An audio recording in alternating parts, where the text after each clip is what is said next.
Ano? This can't be real. Eric! Si Eric! Si Eric ang anak ko. No, this can't be true.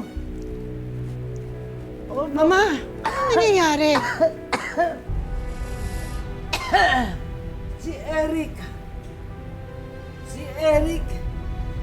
Patay na, nasaksak. Patay. I'm sorry to hear that, Mama. Oh, no.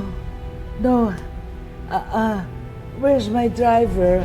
Where's my driver? Please call my driver. Yung yaya ko nasaan? Hello? Bring the car here! Please! Please, come on! Ma!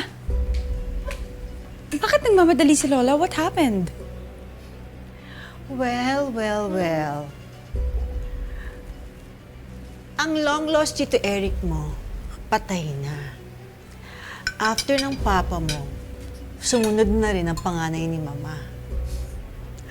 Isa lang ang ibig sabihin niyan, anak. Tayo na lang yung pamilya niya. Correct.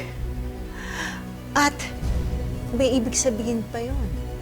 Lahat ng assets and properties ng lola mo, sa'yo mapupunta. Susunod na rin ang matandang yun sa mga anak niya. Di ba ang saya? Hoy, ilabas nyo na yung iba dyan! Labas nyo na lahat yan! Dalawin sa amin. Kakamatay lang ng papa ko. Huwag niyo naman kami palayasin. Bigyan niyo naman kami kahit unting palugit lang po.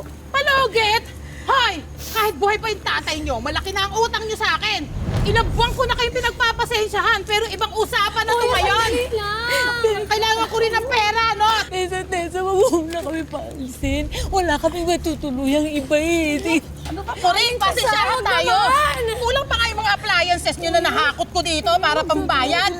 Saka meron nang lilipat dyan sa Lunis agad dahil nagbayad na sa akin ng 2 months advance, kaya Ayos na! Ayos na!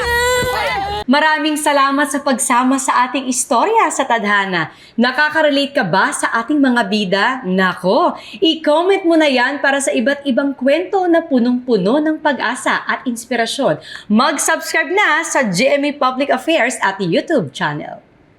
I-click na rin ang bell button para lagi kang updated sa pinakabagong storya ng Tadhana.